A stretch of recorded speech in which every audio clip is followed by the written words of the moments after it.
Episode 10 की शुरुआत होती है जापानीज और कोरियन एस रैंक हंटर्स के बीच में एक मुकाबला होने वाला है। मा डोंगवुक, एक मोटा कोरियन एस रैंक हंटर, अपने शरीर का साइज बढ़ा लेता है।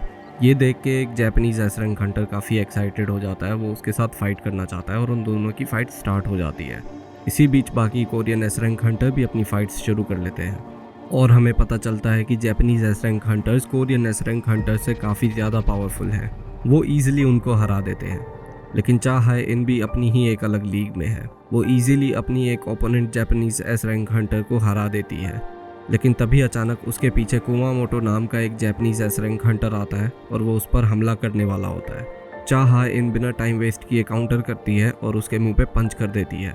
कुमामोटो अपनी सेंसेस खो देता है। वो बस अब बदला लेना चाहता है। वो कंपटीशन के बारे में भूल चुका है। वो उसको जान से मारने के लिए उस पर हमला करने आता है और चा हाय इन उस हमले से बच जाती है।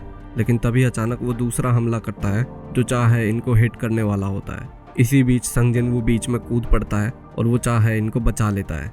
वो कुमामोटो को भी कुछ ही सेकंड्स में कंट्रोल में ले आता है। गोटो ryuji साइड में खड़ा ये सब कुछ देख रहा होता है। उसे बताया गया था कि कोरिया का 10th एस रैंक हंटर एक मेज टाइप है, लेकिन संग जिनवू की मूवमेंट्स बिल्कुल भी एक मेज की तरह नहीं है। तो वो संग जिनवू को जाकर कन्फ्रंट करता है। संग जिनवू के सामने गोटो ryuji आ खड़ा हुआ है और वो उसे एक 1-on-1 फाइट के लिए चैलेंज करता है। वो स्माइल करते हुए गोटो ryuji का चैलेंज एक्सेप्ट कर लेता है, लेकिन सिर्फ एक कंडीशन पे। गोटो ryuji को अपनी फुल पावर के साथ लड़ना होगा। ये सुन के गोटो ryuji बहुत ज़्यादा इरिटेट हो जाता है। अपने पास खड़ी एस रैंक हीलर को वो कहता है कि अगर यहाँ पर किसी को भी चोट लग जाए तो तुम उसे हील कर देना, खासकर इस लड़के को, क्योंकि इसे तो बहुत जल्द ज़रूरत पड़ने वाली है। पास खड़ी ऑडियंस भी कंफ्यूज्ड है। उन्हें समझ नहीं आ रहा है कि यहाँ पर क्या चल रहा है। मोटे एस रैंक हंटर को लगता है कि संग जिनवू में काफ़ी गट्स हैं कि उसने जापान के सबसे पावरफुल एस रैंक हंटर का चैलेंज एक्सेप्ट कर लिया है। चाहे इनको लगता है क्योंकि संग जिनवू ने अकेले ही ए रैंक डंजन को क्लियर कर दिया था, तो हो सकता है कि शायद वो इस चैलेंज के लिए रेडी है। बेक यूनहो चाहे इनसे पूछता है कि क्या तुम ठीक हो, क्योंकि उसे बहुत ज़्यादा तेज स्मेल आती है जब उसके आसपास पावरफुल हंटर्स होते हैं। जिस पे हाय इन बोलते हैं कि वो हमेशा के लिए तो अपनी नाक को ढककर नहीं रख सकती और आने वाली रेड में भी काफ़ी सारे हंटर्स साथ में होंगे, तो उसको ये चीज़ें सहनी पड़ेंगी। उसके बाद वो बेक से पूछती है कि क्या आपको शायद इनकी फाइट रुकवानी नहीं चाहिए, आप तो उनके फ्रेंड हो ना। जवाब में बेक यूनो बोलता है कि नॉर्मली तो मैं रुकवा देता हूँ, लेकिन सिंपल सा रीज़न है कि मैं उनको फाइट करते हुए देखना चाहता हूँ।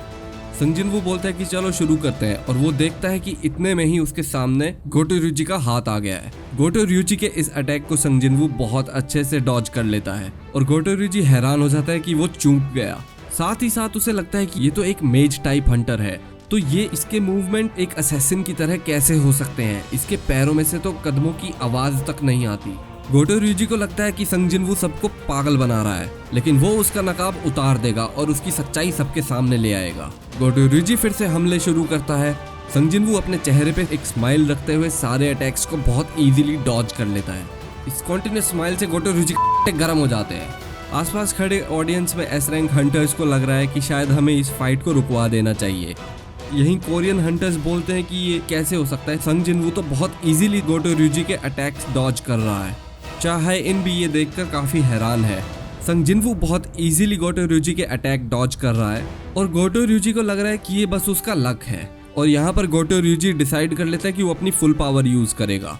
संग जिनवू को भी सिस्टम की तरफ से नोटिफिकेशन आती है कि उसके पास में कोई एक ऐसा एनिमी है जो उसकी जान लेना चाहता है। और जैसे ही गोटो ryuji संग जिनवू के पास आता है हमला करने, संग जिनवू उसका हाथ पकड़ लेता है। वो इस फाइट को रोकना चाहता है क्योंकि अगर उसने ये फाइट कंटिन्यू करी तो सिस्टम शायद उसको गोटो ryuji को एलिमिनेट करने के लिए एक क्वेस्ट डाल देगा। ryuji को समझ नहीं आता कि संग जिनवू इतना पावरफुल कैसे है। साथ ही साथ वो कंफ्यूज्ड भी है कि अगर जिनवू चाहता तो बहुत इजीली उसकी हथेली पकड़ सकता था और हथेली पकड़ते ही वो मैच जीत जाता, लेकिन उसकी हथेली ना पकड़ के संग जिनवू ने उसका हाथ पकड़ा है। अब दोनों यहाँ पर फुल किलिंग इंटेंट के साथ एक्टिवेट हो चुके हैं। आसपास के खड़े सभी एस रैंक हंटर्स को भी ये बात समझ में आ गई है और इससे पहले कि उनके बीच में टकरार हो पाती, जिनवू को कोरियन हंटर्स और ryuji को जापानीज हंटर्स रोक लेते हैं। यूनहो जिनवू को बोलता है कि ryuji आने वाली रेड को लीड करने वाला है, तो इस आदमी का सुरक्षित रहना बहुत ज़रूरी है और वो इस ड्यूल को वहीं पर रोक देता है। जिसके बाद वो संग जिनवू से पूछता है कि तुम्हें रोक के कहीं मैंने अपनी बाउंड्रीज क्रॉस तो नहीं कर दी है, जिस पर संग जिनवू जवाब देता है कि ऐसा कुछ भी नहीं है। मोटा एस रैंक हंटर अभी भी हैरान है कि संग जिनवू जापान के सबसे टॉप एस रैंक हंटर के साथ फुल पावर 1-on-1 फाइट करके सिर्फ एक स्क्रैच के साथ बच गया। जिसके बाद मोटू जिनवू को इनवाइट करता है अपनी गिल्ड ज्वाइन करने के लिए, और इसके जवाब में संग जिनवू बोलता है, आओ सुनाओ प्यार की एक कहानी।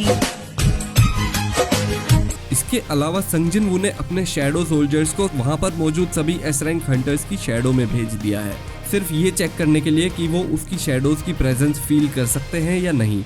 लेकिन वहां पर मौजूद जितने भी एस रैंक हंटर्स हैं उनमें से किसी को भी इस चीज का अंदाजा नहीं है। जिसके बाद संग जिनवू मिस्टर गो को जवाब देता है और कहता है कि वो जेजू आइलैंड का हिस्सा नहीं बनेगा। इसी बीच गोटो ryuji की ट्रांसलेटर उसके पास जाती है और देखती है कि ryuji की हालत तो बहुत ही ज्यादा फटी पड़ी है।